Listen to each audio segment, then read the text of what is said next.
Welcome to Gefet and the Daf. I'm Yael Shimoni, bringing to you together with Hadran in Yeshivat Drisha, learning cute and your Daf Yomi also during wartime. So we're in this war with Iran, and even though we're still learning Torah, of course, and Torah helps us focus and keep going, and I'm very happy to know that Hadran is helping all these wonderful people to continue learning, and we're joining that effort. So we're right before Shabbos, and I want to say I'm sorry that this Gefet is not totally in English because I had to translate it on my own. I didn't do such a great job, so I hope you'll forgive me, even though these are a little stressed times. But Bezrat Hashem, we can learn together, and I hope it will be a good enough Gefet. So what we're going to deal with is an interesting question. What is the difference between thought and speech? And we'll be going into this topic through the Tosafot and Daf Nun Hey Amud Aleph, which you're going to learn on Shabbos, Bezrat Hashem. But before we go into this topic, I just want to start by seeing how did we arrive here. You know, many times the way the sugya moves, it's hard to even keep track. How did we get to this topic? So let's first begin by placing ourselves inside the Gemara, and then we'll open up the Tosafot and see the Shita of the Tosafot regarding this difference between thought and speech. And Bezrat Hashem will even have an interesting word to share at the end of the shiur. So I'm beginning with sugya. How do we get to this topic? Okay, so we're in Menachot, and this all started from a machloket between Rabbi Ila and Rabbi Yitzchak bar Rav Dimi. The machloket was about Minchat Chote. Minchat Chote is a mincha that you bring in the situation of sota, and it says that it has to be without levona and without any oil. And here Rabbi Ila says, because this has no liquid in it, so it's the hardest thing that you can do kmitza on. And Rashi explains, why is this so hard? Because we're using something which is it's like sand, right? This is not dough. It's very hard to get to the exact amount that you need. Rashi says, חרבה וקשה לקמוץ, שלא יהיה קומץ חסר, כשהוא מוחק בגודל מלמעלה, או באצבעו קטנה מלמטה, נשר מן הקמח יותר מדי. So it's a technical problem. Rav Yitzchak bar Rav Dimi says, no, there is no problem. Why? Because even in this mincha, you can't put oil, but you can put water on it. megabla b'mayim v'kshera, and then you can be kometz the mincha easily. So the Gemara says, Lema v'haka mipalge, demar savar kemo shehu mesharinan, umar savar li kemo shehu mesharinan. So the Gemara is offering, maybe this machloket is a machloket that's actually machloket in Shas, not dafka and minchat soteh. It's a machloket whether or not when we have a substance of any kind, and as you will see, it's going to be meat, it's going to be fruit, and here dough is made out of flour and water. So the flour, if we're supposed to be kometz the flour, and now we added water to the flour, could it be that there's a problem here? Why? There's a machloket whether or not we're actually looking for shiur of dafka, the flour, lichmo shehu mesharinan, as it was before, or are we looking now at the new situation, which is flour mixed with water and dough, and we're saying, okay, this is the new shiur. So that's what the Gemara offers. Maybe this is the machloket between these two, and then the Gemara says, no, all these Amoraim agree that when you add the water to the flour, you're looking at water and flour together, and you're not looking at the water and flour and saying, no, this dough, actually, I need to look only at the flour. No, they agree. We're looking at this new substance, and that's what we're going to be kometz. So why are they still debating? Behaka mipalge, says the Gemara, demar savar mai chareva mishemen, umar savar chareva mikol davar. The machloket is how to read the pasuk. The pasuk says chareva. Chareva is chorev, meaning dry. Does it mean dry from oil, which is what Rav Yitzchak bar Rav Dimi thinks about water is fine? Or according to Rabbi Ila, it's dry, totally dry, and that's why, even though he agrees that in general, if there's an addition between two substances, you look, the water is joined to the flour, and you look at the new thing that you have in front of you. But here there's a gzerat katuv that you can't add the water. So that's the connection to the Menachot. And then the Gemara continues and says, okay, there's no machloket here regarding mincha, but actually this is a machloket in Shas elsewhere. Where is this also b'machloket? We're going bichlal to uktzin, and there you have a Mishnah saying besar ha'igel shenitpach or besar zkana shenitmaech mesharin lekmot shehen. Here we're not talking about flour and water, we're talking about meat. And meat, some of the meat changes its size. We have besar egel, which is a young calf. That kind of meat actually becomes bigger. And Besal Skena, meaning meat from an old animal, Dafka sort of shrinks. So what's the question here? Rashi helps us explain. There's a machloket here between Rav and Rabbi Chia and Rabbi Yochanan, which are on one side, and Shmuel, Rabbi Shimon Rabbi, and Reish Lakish, they're on the other side. So we'll remember Rabbi Yochanan and Reish Lakish. So Rabbi Yochanan says, okay, we started with this young calf's meat. And when we started, Rashi says, it was smaller than a beitza. Why is beitza so important? Because if something is the size of beitza, it's tameh. And if something is less, it's not tameh. So this started as less, and then it grew. So the question we're debating whether or not the growth of the meat, which is that happens to calf's meat, will we see that it suddenly became tameh? True, it started as being less than the size of being mekabel tuma, but it grew. So now it is mekabel tuma. Or we'll say, no, we're looking at the original substance. Since the original substance was smaller, so there will be no change in the status. And even though now it's bigger, it won't be mekabel tuma, and the same in the opposite direction. So that's a machloket. Rabbi Yochanan says, we are looking at the situation now, and therefore the tuma will change. The calf's meat will become tameh, and the old meat will become tahor because it will lessen. And Rish Lakish says, no, we're always looking at the original amount. The original amount will be what is making the decision whether or not this is tameh or tahor. So here we have the real machloket. Even though we didn't have it in Minchat Choteh, we do have it in meat. Continues the Gemara and says, okay, let's make a decision. Who's right? Are we going with Rabbi Yochanan saying that it will change according to the new reality, or are we going with Reish Lakish saying it will be determined by what was in the past? So the Gemara is bringing here a Tosafot from terumot. Actually, the Tosafot is written opposite than what's brought here in the sugya, which is interesting, but we won't go into that. And the Tosafot here is talking about fruit and specifically figs. Figs, as you all know, you have fresh figs and you have dry figs, and the size is very different. And here we're talking about terumot u'masot, that you have to take an amount and take a percent out of it. So the Tosafot says, "Tormim te'anim al hagogorot b'minyan." According to the Tosafot, even though the size of dry figs is much less than big fresh figs, you don't go according to the size. You count the amount of figs, and you can still take fresh figs and be ma'aser them and make a percentage of them, even though you're doing a percent of dry figs. And the Gemara says, oh, maybe this is proof for one of the shitot. Tehu,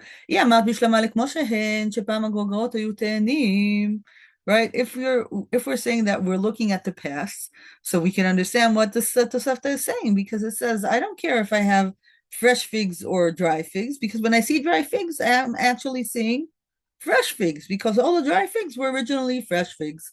So obviously this is proof for Reish Lakish. And it's very hard for Rabbi Yochanan. Why is it so hard for Rabbi Yochanan? Says the Gemara, because we know there is a rule, if we're looking at the present condition, obviously the dry figs are much less than the fresh figs. And when you're taking a percent of fresh figs, it's not a percent, it's much more. You're adding much more than what you needed. So obviously this is proof that Reish Lakish is right. But then the Gemara says, oh, but in the Seifa, you have something that turns it the other way. In the Seifa, you're definitely saying that if you have fresh figs and you want to take dry figs and be ma'aser with them on the fresh figs, then you go according to size and not according to number. So everything turns around. And then the Gemara says, no, this is not true. Why? Because we're talking about a specific kind of a truma. We're talking about truma maaser. And Abba Elazar ben Gomel, who לטעניה, אבא אלעזר בן גומל אומר, ונחשב לכם תרומתכם, בשני תרומות הכתוב מדבר, אחת תרומה גדולה ואחת תרומת מעשר, כשם שתרומה גדולה ניטלת בעומד ובמחשבה, כך תרומת מעשר ניטלת בעומד ובמחשבה. Here we finally reached our destination, the Shita of Abba Elazar ben Gomel. Okay, so again, what did Abba Elazar ben Gomel say? He said that this Tosefta talking about truma from figs and dry figs and fresh figs is irrelevant to determining who's right, Rabbi Yochanan or Rish Lakish. It won't help us. Why? Because in Trumat Dola and Trumat Maaser, you have a special rule. You can decide to do Truma, approximate Truma. You don't have to be constant on the exact amount. And also, you can do it b'machshava, be'omed u'b'machshava.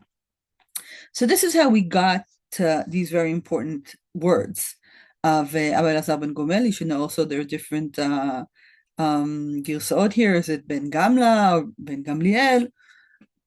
But Rabbi Elazar ben Gomel, okay, what he's saying, be'omed u'b'machshava, that's how you do Truma Gdola and Truma Maaser.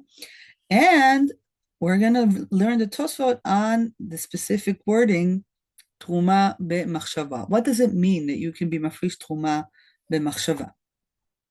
Okay, so Rashi here says, what does it mean that you can be mafrish Truma be'machshava? כדאמרן בעלמא נותן עיניו בצד זה ואוכל בצד אחר. Rashi is saying, when Rabbi Elazar ben Gomel said that you can do Truma b'machshava, he really meant that you can do this halachic deed of lafrish terumot u'basrot with your mind alone. How do you do it? You just make a decision where you're starting to eat. The place where you started to eat is the place where you're not being mafrish terumot u'basrot. What you're leaving at the end, that's your Truma.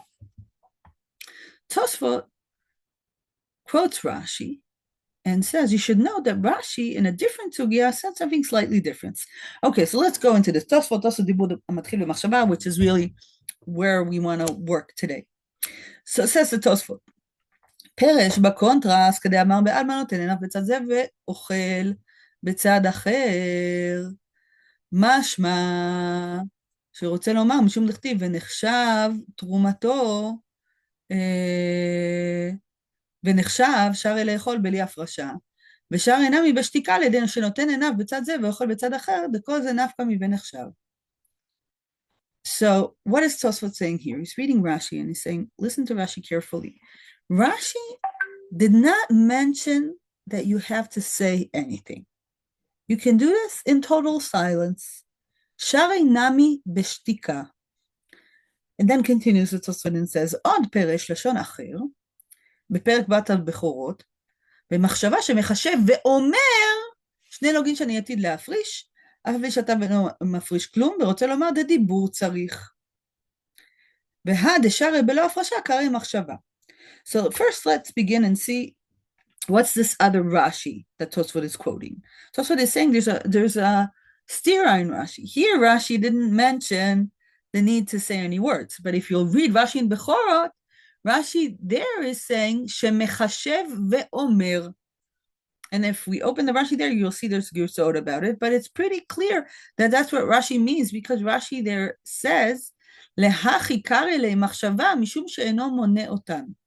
Rashi is saying the reason that we're not calling this dibur, but we're calling it machshava, because you're not really counting the amount that you're going to be mafrish.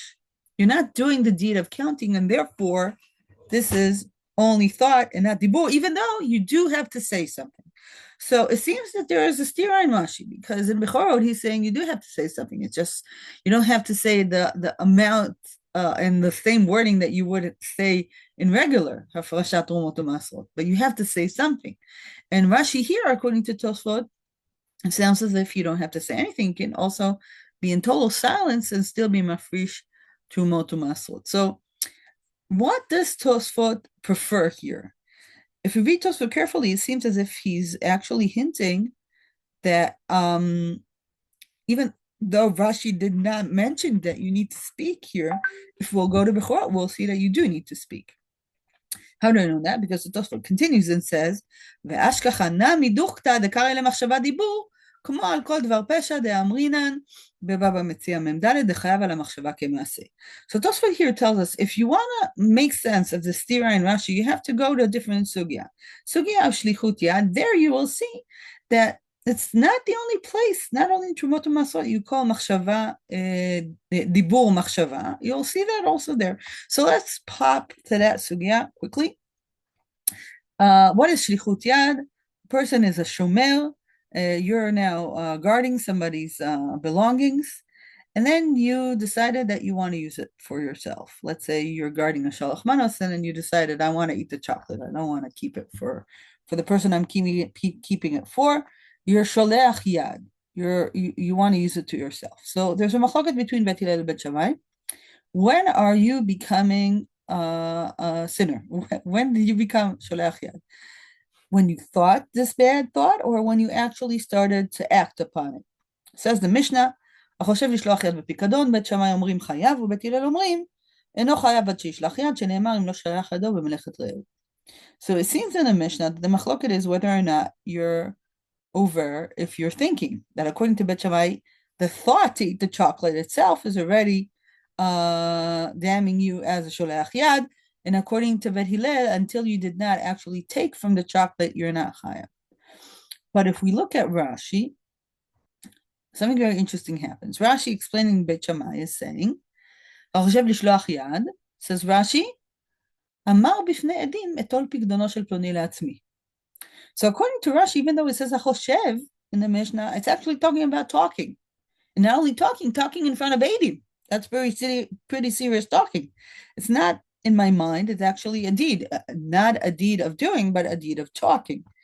And Rashi in Kiddushin, he now mixes us up because he suddenly says that it's either thought or speech. Let's see Rashi in Kiddushin. How did I get there? Because the Bach says, go check Rashi in Kiddushin. And the Bach in Kiddushin says, go check Rashi in Baba Metzia. So says Rashi in Kiddushin, לחייב על המחשבה או על הדיבור. שאם אמר או חשב לשלוח יד בפיקדון, הרי הוא ברשותו מאותה שעה ואילך להתחייב בכל עונשין. So according to Rashi in Kiddushin, you don't have to talk. You can either think or talk. But what he means is that Bet Shammai did not say that you have to think dafka, or that you have to talk dafka. It sounds as if according to Rashi, it doesn't make a difference if you thought or if you talked. Tosafot on the sugya says, I disagree with Rashi. Tosafot on the sugya says, החושב לשלוח יד, הך מחשבה הווה דיבור. According to Tosafot, in order to be chayav in shlichut yad, you have to actually talk. Why? Tosafot says, read the sugya, and you'll see what I'm talking about. There's a gzerat katuv. Bet Shammai is talking about a gzerat katuv. So I'm reading the Gemara. It says the Gemara, מינני מילי דתנו רבנן על כל דבר פשע. בית שמאי אומרים מלמד שחייב על המחשבה כמעשה, ובית הלל אומרים אינו חייב עד שישלח בו יד, שנאמר אם לא שייך ידו במלאכת רעהו. So where did Bet Shammai learn that you're chayav and machshava? From the word davar, al kol davar pesha. So Bet Hillel disagrees with him, but Bet Hillel also learned something from dvar pesha. He says if you are telling somebody else to do it for you, a shaliach, you're also chayav. Shlichut ledvar avera in shlichut yad. But obviously, both of them are talking about how to read the pasuk, the word davar. Now, davar means talking. And that's why Tosafot thinks and says that even though Bet Shammai here is saying, lishloach yad bepikadon hachoshev, Bet Shammai is actually talking about speech. And continues with Tosafot and says, it's not only here, it's also in machshevet pigul. You are learning now pigul in zvachim, and you thought that we're talking about thinking? No, we're not talking about thinking. We're talking about talking. מחשבת פיגול נמי הווה בדיבור ולא בלב, כדמוכח בפרק ב' בזבחים, פרק כמה דמנחות, פרק תמיד נשחט, פרק הנזקין ומקורות אחרים פירשתי. So we see here the shita of Tosafot is different than Rashi. According to Rashi, it sounds as if either machshava or dibur, they're in the same status. There's no difference between thought and talk. Anything that's not ma'aseh is actually considered thought. But according to Tosafot, in all the Torah, when you're saying machshava, you're actually talking about dibur. So that's what Tosafot thinks. And let's just look at other Rishonim here that really strengthen the machloket between Rashi and what the Tosafot says. So one of them is the Ramban. The Ramban is saying here there is gzerat katuv beomer hi dektiv dvar pesha. ורש"י ז"ל פירש בשאמר או שחשב, אף על גב דכתיב דבר, מחשבה ודיבור שווים הם כל זמן שלא עשה מעשה. So the Ramban here is helping us explain Rashi's shita as opposed to Tosafot. According to Tosafot, machshava is dibur. According to Rashi, thought and talk are together machshava because they're not maaseh. So according to Tosafot, there is a difference between machshava, dibur, and maaseh, and according to Rashi, machshava and dibur are together, and the maaseh is on the other side. The Ritva also joins the Tosafot, and he actually says that there's another area which is very close to us in Psachim soon. We're going to do Bdikat Chametz and Bitul Chametz. So the Ritva says that also Bitul Chametz can be in Dibur, not in thought, but in Dibur, because anything that you do in your heart, you actually have to say something. And here the Ritva adds something very important. When you have to say something, it doesn't mean you have to say it in front of Eidim. It doesn't even mean that you have to say it out loud. It means that you have to say it with your lips. Says the Ritva, כתב הריט ז"ל דליבו לאו דווקא דדברים שבלב אינם דברים לעניין הפקר, אלא לאפוקי שאינו צריך להשמיע לאוזנו. So the Ritva here is saying something very interesting and maybe helping us understand why is it so important for Tosafot to say something if nobody else is hearing it. So what I think in the way that the Ritva is phrasing it is that the reason we have to have our mouth move, even though we ourselves even are not hearing what we're saying, is because we're talking about a very strong machshava. It's true that we have all kinds of thoughts in our minds, but the thought itself has different strengths of thought. I can have a fleeting thought, through my head, but when I'm actually thinking about it and saying it quietly with my lips, it's already making that machshava a much stronger machshava. And that's machshava, which is dibur, but is not really speech in the sense that this is not something that is there to communicate with another person. It's actually a way to communicate with yourself, making your thoughts very, very, very clear in your mind. So now we actually have 4 different understandings of what is speech and what is thought. One understanding that sounded from Rashi, and the Ritva here says that some people actually understood this, that speech has to be somebody else hearing. Somebody else has to actually hear you. It has to be really something that you said. And that's what we're talking about when we're saying machshava. Machshava, we mean speech that somebody else is hearing. That's one shita. A different shita is Rashi's shita, that's saying, I don't care if you think or if you talk, doesn't matter. As long as you're not doing anything, we call that thought. Even speech or thought are actually exactly the same. And the Ramban and Tosafot think that you have to say, and it's unclear if you have to hear what you're saying or not. But the Ritva has a different idea that when machshava is dibur, meaning nobody has to hear, not even yourself. It's just a way to make your thought much stronger. So that's why you have to move your lips. So that's what we're talking about. We're saying machshava. So the Ritva is the speech which is really the lessest speech as we can get when we're talking about thought. Rashi says, I don't care if it's thought or speech. There's a different idea that you have to have somebody else hear you. And it sounds as if, according to the Ramban and Tosafot, you have to say it and actually hear what you're saying. So all of this is actually the Tosafot saying that even if it says in Shas, machshava, it's never really machshava. It's actually speech. So that's the Tosafot think that also regarding terumot and mastorot. That's what it felt like when we read the first part of the Tosafot. And when we'll continue, we'll see that Dafka Tosafot changes his mind, and he thinks that Dafka and Truma is the only place, Truma and Adarim, actually, are the only 2 places that there, when the Torah said machshava, it really meant no speech at all. Let's see how the Tosafot gets there. So the Tosafot, I'm continuing reading. Nami have truma. So says the Tosafot, even though I think in all the Torah, in Shlichut Yad and other places, when you say machshava, it's dibur, but here in Truma, actually, I think it's really just thought. How do I prove it? I prove it from Masechet Terumot.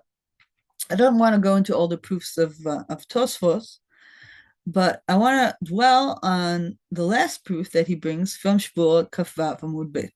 So in Shvuot Kafvav Amud Bet, there's a Gzerat Katuv that Tosfot is quoting, because there in Shvuot Kafvav Amud Bet, it talks about somebody who does a neder. Let's say I want to be noder something, to bring something to Beit HaMikdash, and there the Gemara says, Motza sfatecha tishmor ve'asita, that's the pasuk of Nedarim, and the Gemara asks, אין לי אלא שהוציא משפתיו, גמר בליבו מניין. If we read the Torah, it sounds as if only if I actually moved my lips, then I'm chayav in my neder. But the Gemara says, no, I can prove to you that even if you only thought about it in your heart, if you decided it in your mind and in your heart, you're also chayav. גמר בליבו מניין, תלמוד לומר, כל נדיב לב. שנה התם דכתיב כל נדיב לב. So here we have גזירת הפסוק. When we hear the words nediv lev, nedava balev, a nedava in your heart, that means that even if you didn't say anything, you're already chayav because you thought it in your heart. And on this Gemara, we have a machloket between Rashi and Tosfot. What are the two places that we have this gzerat katuv of kol nediv lev? According to Rashi, the Gzerat Katuv of Nediv Lev is talking about Nedarim and also the Truma of the Mishkan that we just read in Parashat Truma. Trumat Melech HaMishkan, Dichtiv Bakol Nediv Lev Heviu. Why is it important to have two psukim? So if we'll open the sugya, we'll see that the sugya there is saying that there are only two places of Nediv Lev, and because there are two psukim together, you can't learn from that to other places in the Torah, meaning all the other places in the Torah, when you say machshava, you're talking about dibur, you're talking about actual speech, like what Tosfot said. But these two places are the only places that when you're saying machshava, you really mean thought. So what are these two places? According to Rashi, as we said, these are Trumat HaMishkan and Nedarim. And according to Tosfot, the two places are Trumat Nedarim and Terumot of terumot u'masrot. Let's read the Tosafot there quickly. משום דהווה תרומה וקודשין, שתי כתובים הבאים כאחד. גבי קודשין כתיב שהביאו באזהרה כל נדיב לב עולות, this is in דברי הימים. וגבי תרומה כתיב ונחשב לכם תרומתכם שנתלה במחשבה. So now we see that the shita of the Tosafot is that truma, as opposed to all the Torah, that the Tosafot is saying, all the rest of the Torah, when you're saying machshava, you mean speech. But in Truma, it's one of the two places that only what you thought is already creating a new halachic reality with no speech at all. So the Tosafot continues with this thought and asks another question. If this is true, that I can do Terumot Masrot only by thought, why is it Asur on Shabbos? And the Tosafot asks, ואם תאמר, כיוון דשרינן תרומה על ידי שנותן עיניו בצד זה וכל בצד אחר, מה אין מגביהים תרומות ומעשרות ביום טוב? By the way, why aren't you allowed to do terumot u'masrot b'yom tov? Because you're metaken, you're fixing something. What are you fixing? You're fixing the food to be eaten. So the Tosafot begins by asking, maybe you would think that if something is done by thought, it's actually not a real deed, and therefore it will be mutar on Shabbos. But the maskana of the Tosafot is, no, you should know that even though it's done in thought, you're still asur to do it on Shabbos because it's really a real deed that you're doing with your heart. And says the Tosafot, ויש לומר, שנה מדומה שכבר נתקן, אבל תחילת תיקונו של תבל לא אהבה שרינן, מטעם שאפשר במחשבה.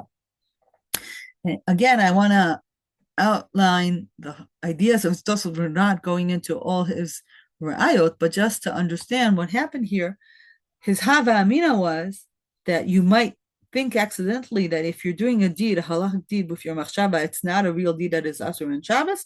The maskana, no, even though it's done in machshava, it is also a deed that is asur in Shabbos. So we have here truma, something that only your thought and nedarim, only your thought, your thought in your head, your thought in your heart is already mechayev you in what you've done. It's already truma. You can eat the rest of the fruit. You already chayev in your nether, even though you didn't say anything. The rest of the Torah, you're chayav only if you said, but these are two exceptions in the Tosafot's world.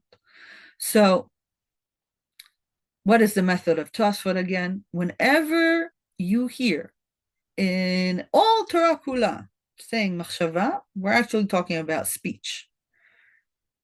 But when you're thinking about charity or truma, it's not exactly charity, giving, nadiv lev, then suddenly your thought itself has already the power of completing the deed. So I have a word to offer you. I don't know if it's true. It's a good way to remember the Shita of the Tosfot, but it's also a thought that I find interesting. Maybe it's possible that Tosfot is actually pointing out that a good thought has a much stronger power than an evil thought or just a thought that has no plus in it. What do I mean? Bitul chametz has nothing to do with good or bad. It's just whether or not the chametz is yours or not. And there you actually need speech, according to the Tosafot. And shlichut yad, that's an evil deed. There you have to have speech. And in pigul, which is also an evil deed, you also have to have speech. But here, in Tumayin Dava, your thought alone is already the Maisa itself. So maybe what we have here behind the Tosfot is a deeper idea. Again, maybe this is just a word, that good thoughts have a stronger ability to change the world than the bad thoughts. And how to prove this? Because bad thoughts, if you want them to make a difference, you have to say them out loud. Good thoughts, just thinking them has already changed the reality. So that's the word or the idea that I thought of sharing with you today, but it's a good way to remember the Shita of the Tosfot.